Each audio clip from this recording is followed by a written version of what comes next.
மக்கள் மையத்தில் அன்பு தலைவர்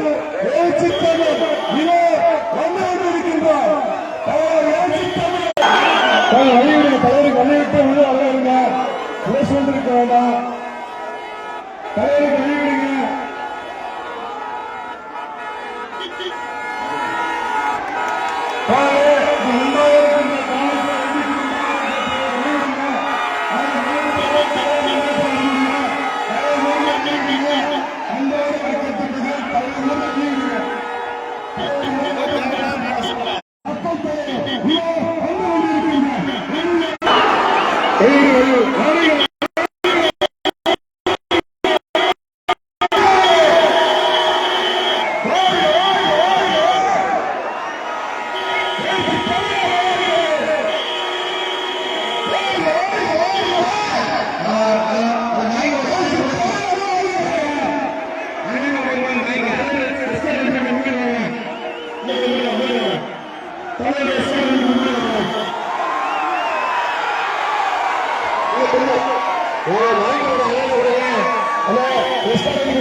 தொலைக்காட்சி கொடிகளை கீழே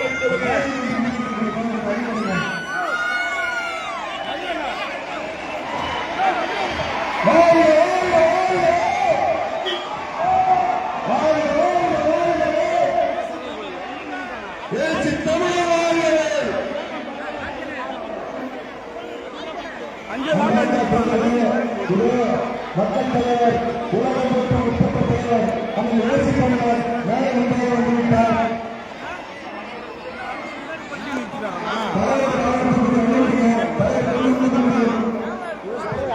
தலைவர் வண்டிக்கு ஒரு மைக்கு போகுது, அந்த கொடி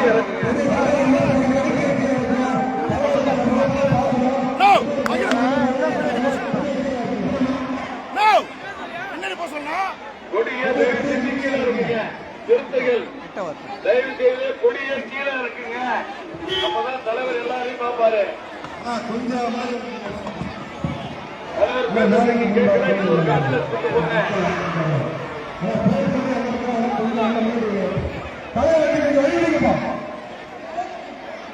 இன்னொரு காலத்தில் தலைவர் வண்டிகிட்ட போனோம்.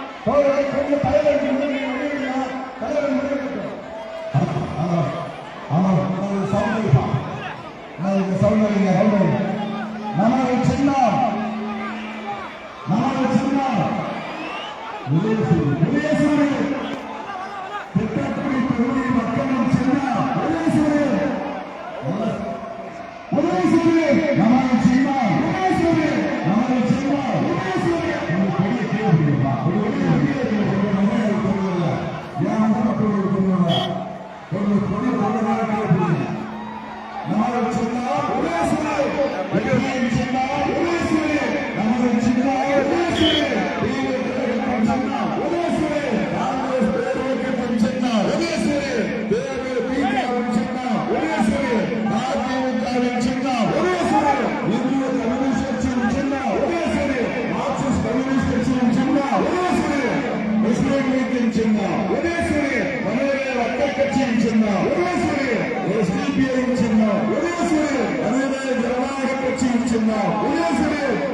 அன்பார்ந்த தோழர்களே,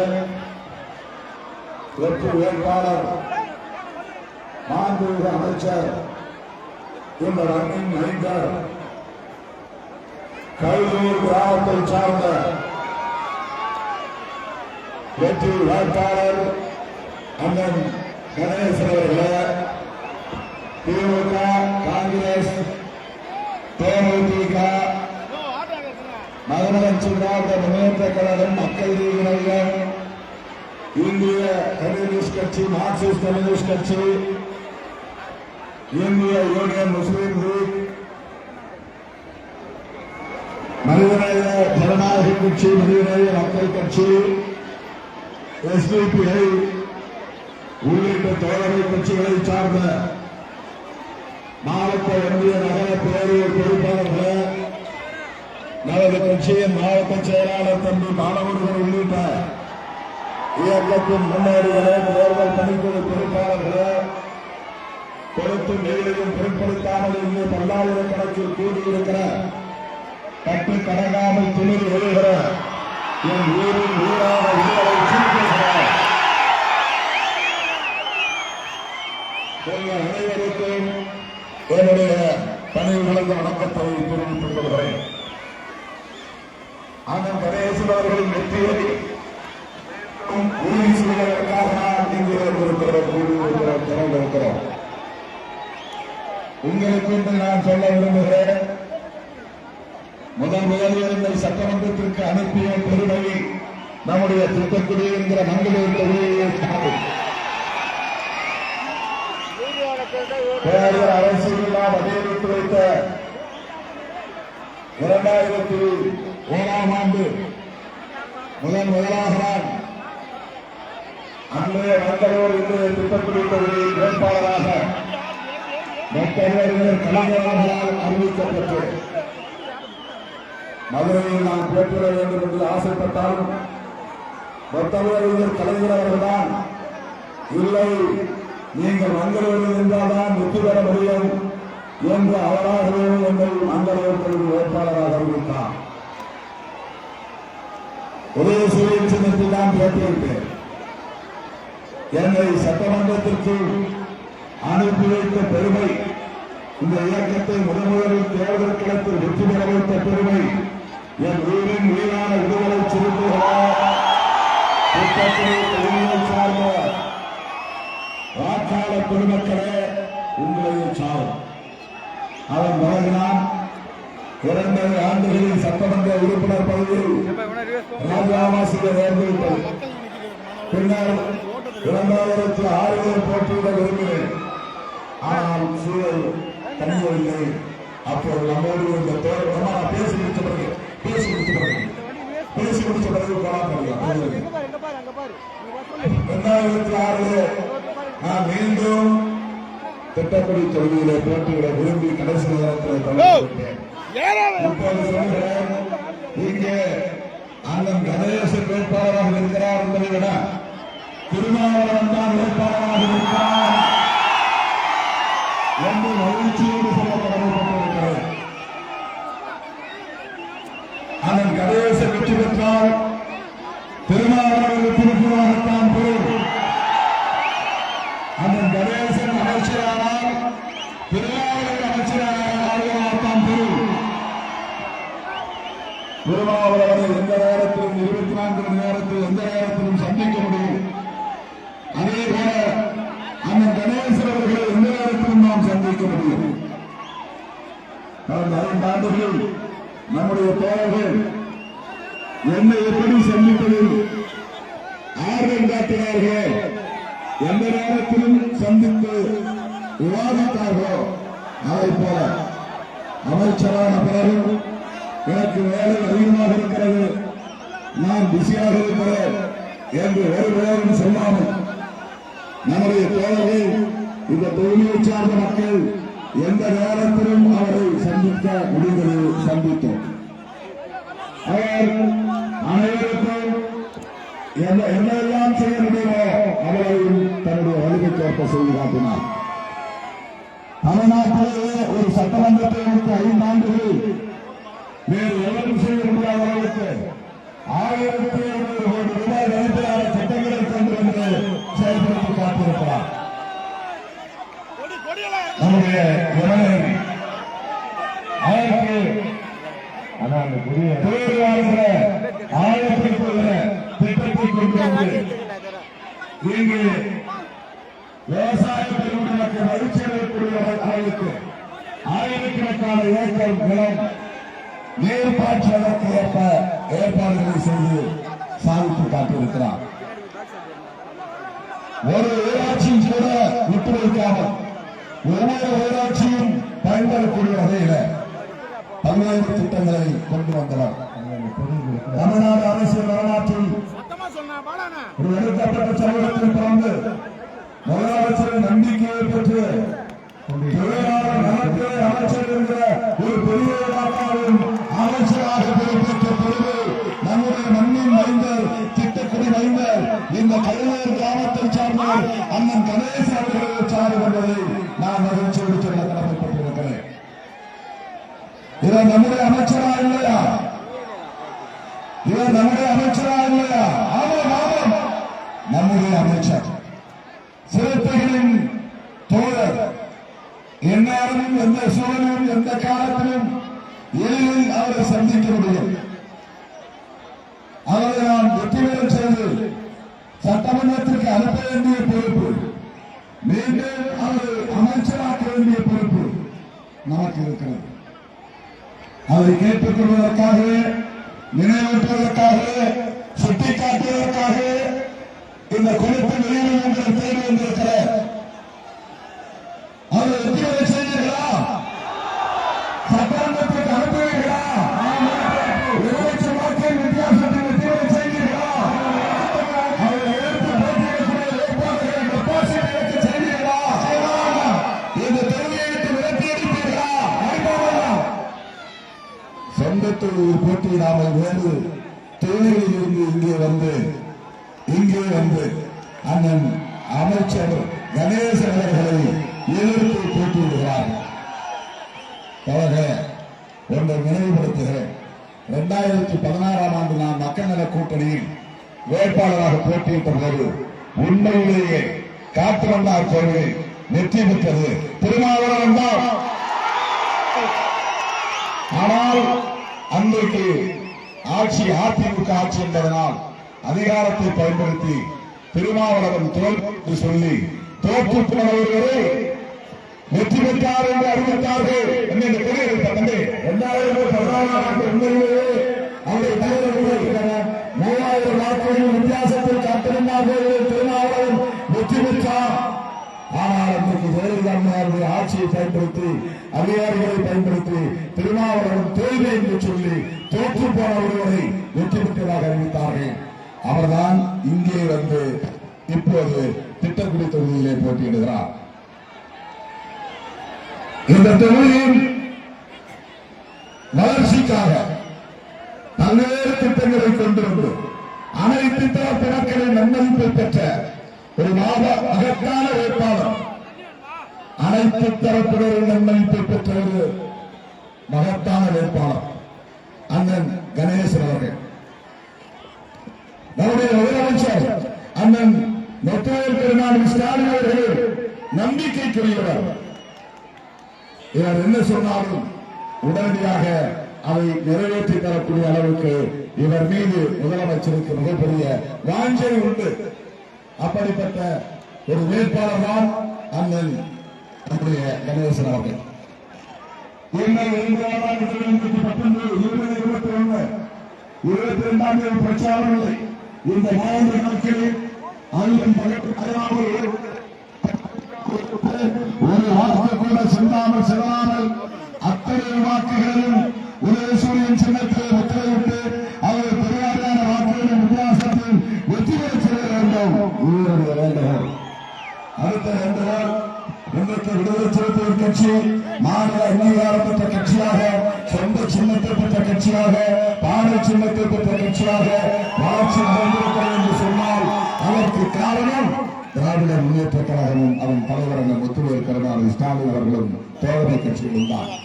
கடலூர் மாவட்டத்தில் மக்கள் 9 தொகுதிகள் 9 தொகுதிகளில் நமக்கு திராவிட முன்னேற்ற கழகத்தின் சார்பில் காத்திருந்தார்கள் பண்பட்டியில் வழங்கப்பட்டிருக்கிறது. பண்பட்டியில் நம்முடைய வேட்பாளர் வெற்றி பெறுவதற்கு பெருமகிழ்ச்சி எடுத்து வருகிறார்.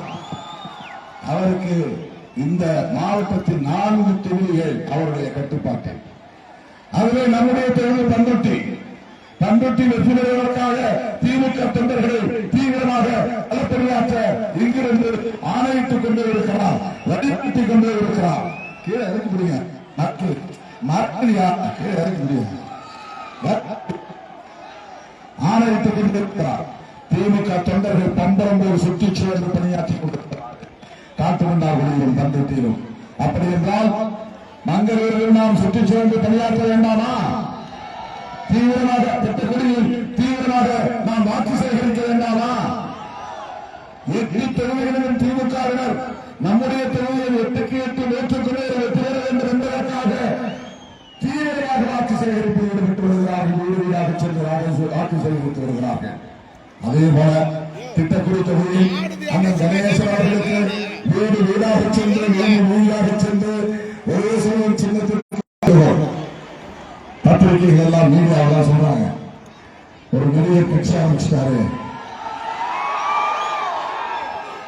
திருமாவளவன் கூட இருக்கிறவங்க அவர் பின்னால்தான் போறாங்க. இங்க வந்து பார்த்தாலும் அவங்களுக்கு தெரியும் இந்த குளத்தின் வயது திருப்புகள் இளம் திருப்புகளுக்கு கூடி இருக்கிறார்கள் என்று அவர்களுக்கு தெரியாத ஊடகம் காட்டாது. திருமாவளவன் சினிமா ஹீரோ இல்லை. ஆனாலும் இங்கு பல்லாயிரக்கணக்கான இளம் சிறுத்தைகள் பிறந்திருந்திருக்கிறார்கள், பெண்கள் பிறந்திருந்திருக்கிறார்கள். பத்திரிகை எழுதலாம், எல்லாம் சினிமா மோகத்துல எல்லாம் போயிட்டு இருக்கிறாங்க. என் உயிரின் உயிரான விடுதலை சிறப்புகளே, நீங்கள் சினிமா மயக்கிறவர்களா? ஹீரோ பின்னால் போகக்கூடியவர்களா? கொள்கை பிடிப்பில்லாமல் கண்டன பின்னால் போகக்கூடிய கும்பலானீர்கள். நீங்கள் அம்பேத்கரின் பிள்ளைகள் தானே, பெரியாரின் பிள்ளைகள் தானே, மார்க்சின் வாரிசுகள் தானே, வெறும் சினிமா மயக்கம் இல்லை தானே. ஒருபோதும் அப்படி ஒரு ஓட்டு கூட சிந்தக்கூடாது, சிதறக்கூடாது.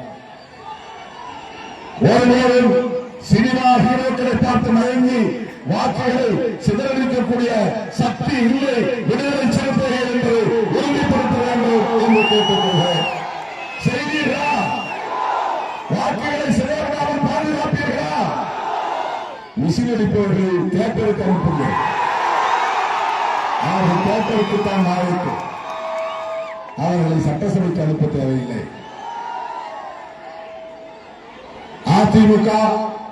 அதிமுக எடப்பாடி பழனிசாமி பாஜகவை தன் தோள்களில் சுமந்து வருகிறார். அதிமுகவுக்கு இன்றைக்கு உண்மையான பொதுச் செயலாளர் நரேந்திர மோடி தான், எடப்பாடி பழனிசாமி இல்லை. அதிமுக சின்னம் இரட்டையிலை என்பது அதிமுக சின்னம் இல்லை, அது பிஜேபியின் சின்னம்.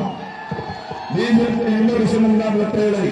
இரட்டையிலைக்கு போடுகிற ஒவ்வொரு ஓட்டும் பிஜேபிக்கு போவதாகத்தான் பொருள். இரட்டையிலைக்கு போடுகிற ஒவ்வொரு ஓட்டும் மோடிக்கு போடுவதாகத்தான் பொருள். அதிமுக தொண்டர்களை பார்த்து நான் கேட்கிறேன், அம்மையார் உயிரோடு இருந்தபோது பாஜகவோடு அதிமுக ஒருவரும் கூட்டணி வைத்துக் கொள்ளாது என்று சொன்னாரா இல்லையா? எடப்பாடி பழனிசாமி அவர்கள் இதற்கு பதில் சொல்ல முடியுமா? எந்த அடிப்படையில் இந்த அதிமுக பாஜகவோடு கூட்டணி வைத்தது என்று விளக்கம் சொல்ல முடியுமா? திமுகவோடு ஏன் கூட்டணி சேர்ந்தது என்று திருமாவளவனால் 3 மணி நேரம் விளக்கம் சொல்ல முடியும். நாங்கள் ஏன் திமுக கூட்டணி விளக்கம் சொல்ல முடியும். எடப்பாடியால் சொல்ல முடியுமா? அதிமுக மெல்ல மெல்ல கரைந்து வருகிறது. பாஜகவின் இன்னொரு சம்பரிவார் அமைப்பாக மாறிவிட்டது. அன்புமணி தலைமையிலான உடைந்த பாமக அது ஒரு சம்பரிவாராக மாறிவிட்டது. டிடிவி தினகரன் கட்சி அது ஒரு சம்பரிவாராக மாறிவிட்டது. ஆகவே அதிமுக கூட்டணியில் உள்ள எந்த கட்சிக்கு ஓட்டு போட்டாலும் அது மோடிக்குத்தான் போய் சேரும், அது அதிமுகவுக்கோ மற்ற கட்சிக்கோ போய் சேரார். அதிமுகவில் இந்த மண்ணிலிருந்து ஒட்டுமொத்தமாக தமிழகத்திற்கு விரட்டியடிக்க வேண்டிய காலம் உருவாகிவிட்டது. திராவிட முன்னேற்ற மீண்டும் வெற்றி பெற வேண்டும். மாண்புமிகு முதலமைச்சர் அவர்கள் ஆட்சியில் அமர வேண்டும். அவர் கொண்டிருந்த நிதியியல் பயணம் திட்டம் இந்தியாவில் எந்த மாநிலத்திலும் எந்த முதலமைச்சரும் கொண்டு வரவில்லை. அவர் கொண்டிருந்த மகளிர் உரிமை தொகை திட்டம் 1000 ரூபாய் மாதம், 12 மாதங்களுக்கு 12,000, 5 வருடங்களுக்கு 60,000, 1,4 கோடி பெண்களுக்கு 60,000 ரூபாய் கடந்த 5 ஆண்டுகளில் வழங்கியவர் நமது முதலமைச்சர் அண்ணன் முத்துவேல் கருணாநிதி ஸ்டாலின். வேறு எந்த மாநிலத்திலும் கிடையாது. மீண்டும் ஆட்சிக்கு வந்தால் 1000 ரூபாயை 2,000 ரூபாயாக உயர்த்தப்போவதாக அறிவித்திருக்கிறார். விடியல் பயணம் தொடர வேண்டுமா வேண்டாமா? மகளிர் விடியல் பயணம் தொடர வேண்டுமா வேண்டாமா? தொடர வேண்டும். உரிமை தொகை 2,000 வேண்டுமா வேண்டாமா? நான் திட்டம் தொடர வேண்டுமா வேண்டாமா? தமிழ் பேரு திட்டம் தொடர வேண்டுமா வேண்டாமா? புதுமை பெண் திட்டம் தொடர வேண்டுமா வேண்டாமா? காலை சிற்றுண்டி திட்டம் தொடர வேண்டுமா வேண்டாமா? சத்தமா சொல்லுங்க. காலை சிற்றுண்டி திட்டம் தொடர வேண்டுமா வேண்டாமா? அப்படி என்றால் அந்த தளபதி ஸ்டாலின் அவர்களின் ஆட்சி தொடர வேண்டும். சமூக நீதி பாதுகாக்கப்பட வேண்டும். சகோதரத்துவம் தழைக்க வேண்டும். சமத்துவம் வெள்ளப்பட வென்றெடுக்கப்பட வேண்டும். அதற்கு நாம் ஆதரிக்க வேண்டிய சின்னம் வெற்றி பெற வேண்டிய வேட்பாளர் கணேசன். நம்ம ஊர் அண்ணன், நம்ம வீட்டு அண்ணன், நம்முடைய விடுதலை சிறுத்தைகள் கட்சியின் தோழர். 2001 அண்ணன் அறிவேன். 2001 ஒருபோதும் திமுக வேறு விடுதலை சிறுத்தைகள் வேறு என்று பாகுபாடு காட்டியதில்லை. திருமாவளவன் வேறு கணேசன் வேறு என்று இடைவெளி காட்டியதில்லை. அக்கா இறந்தபோது என்னுடைய குடும்பத்தை சார்ந்த ஒரு உறவினரை போல பலகாரம் படங்களை கட்டிக்கொண்டு அங்கர்களுக்கு வந்தார். இதெல்லாம் போலி அல்ல, இதெல்லாம் ஓட்டுக்காக அல்ல, இதெல்லாம் விடுதலை சிறுத்தைகளை அவர் எவ்வாறு நேசிக்கிறார் என்பதற்கான அடையாளம். இந்த இயக்கம் வளர வேண்டும் என்பதிலே அவருக்குள்ள அக்கறை. அப்படிப்பட்டவர் வெற்றி பெறுவது சிறுத்தைகள் வெற்றி பெற்றதாகத்தான் பொருள். திருமாவளவன் வெற்றி பெற்றதாகத்தான் பொருள். ஆகவே சமூக நீதிக்கு எதிரான பாஜக, சகோதரத்துவத்திற்கு எதிரான பாஜக, சமத்துவத்திற்கு எதிரான பாஜக, இஸ்லாமியர்களுக்கு எதிரான பாஜக, கிறிஸ்தவர்களுக்கு எதிரான பாஜக, இந்த கட்சியை தோளில் தூக்கி வருகிற அதிமுகவை இங்கு விரட்டி அடிக்க வேண்டுமா வேண்டாமா? நாங்கள் திட்டக்குடி தொகுதிக்கு வந்திருக்கிற அந்த சகோதரரை காட்டுமன்னார் கோயிலுக்கு போங்கள் என்று திருப்பி அனுப்ப வேண்டும். எடப்பாடி பழனிசாமி அவர்களே, எடப்பாடிக்கே போன்ற கோட்டை உங்களுக்கு இல்லை என்று சொல்லியாக வேண்டும். அதிமுக வெற்றி பெற்று தப்பித்தவர் எடப்பாடி பழனிசாமி ஆட்சிக்கு வந்தால் 1 மாசம் கூட அவரை நாற்காலில் உட்கார விட மாட்டார்கள் பாஜக. அவரை தவிர்த்து பாஜக கொள்ளைப்புற வழியாக ஆட்சி பீடத்தில் ஏறி அமர்ந்துவிடும். மிகவும் ஆபத்தான கட்சி. திருவள்ளுவருக்கு காவி பூசுகிற கட்சி, பெரியாரை செருப்பு மாலை போட்டு அவமதிக்கிற கட்சி, அம்பேத்கர் உருவாக்கிய அரசமைப்பு சட்டத்தை நீர்த்து போக செய்கிற கட்சி, மகளிருக்கு இடஒதுக்கீடு என்கிற பெயரால் நாடகமாடி நாடாளுமன்ற தொகுதி வரையறையை திருத்தமாக நிறைவேற்ற முனைந்த கட்சி, விளிம்புநிலை மக்களுக்கு எதிரான கட்சி, சாதி சண்டைகளை தூண்டிவிடுகிற கட்சி, மத சண்டைகளை மூட்டிவிடுகிற கட்சி, வெறுப்பு அரசியலை பரப்புகிற கட்சி பாரதிய ஜனதா. அந்த கட்சியோடு கூட்டணி அதிமுகவுக்கு உங்கள் பொன்னான வாக்குகளை, முத்தான வாக்குகளை உதயசூரியன் சின்னத்தில் முத்திரையிட்டு அண்ணன் கணேசன் அவர்களை 1,00,000 வாக்குகள் வித்தியாசத்தில் வெற்றி பெறச் செய்யுங்கள் என்று கேட்டு கொளுத்தும் ஊழலையும் பொருட்படுத்தாமல் இங்கே கூடியிருக்கிற உயிரான விடுதலை சிறுத்தைகளும் பாவங்களும் எனது நன்றி அவர்களை காணிக்கையாக்கி விடைபெறுகிறேன். நன்றி, வணக்கம். நமது சின்னம் உதயசூரிய, நமது சின்னம் உதயசூரிய, வெற்றியின் சின்னம் உதயசூரிய, வெற்றியின் சின்னம் உதயசூரிய, தாய்மார்களின் சின்னம் உதயசூரிய, சமூக நீதியின் சின்னம் உதயசூரிய, சகோதரத்துவத்தின் சின்னம் உதயசூரிய, சமத்துவத்தின் சின்னம் உதயசூரிய, திருமாவளவனின் சின்னம் உதயசூரிய.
இறங்கிடு சொல்லிட்டேன் ஒழுங்கா இறங்கிடு சிக்கலா புரிஞ்சு போட்டுருவேன்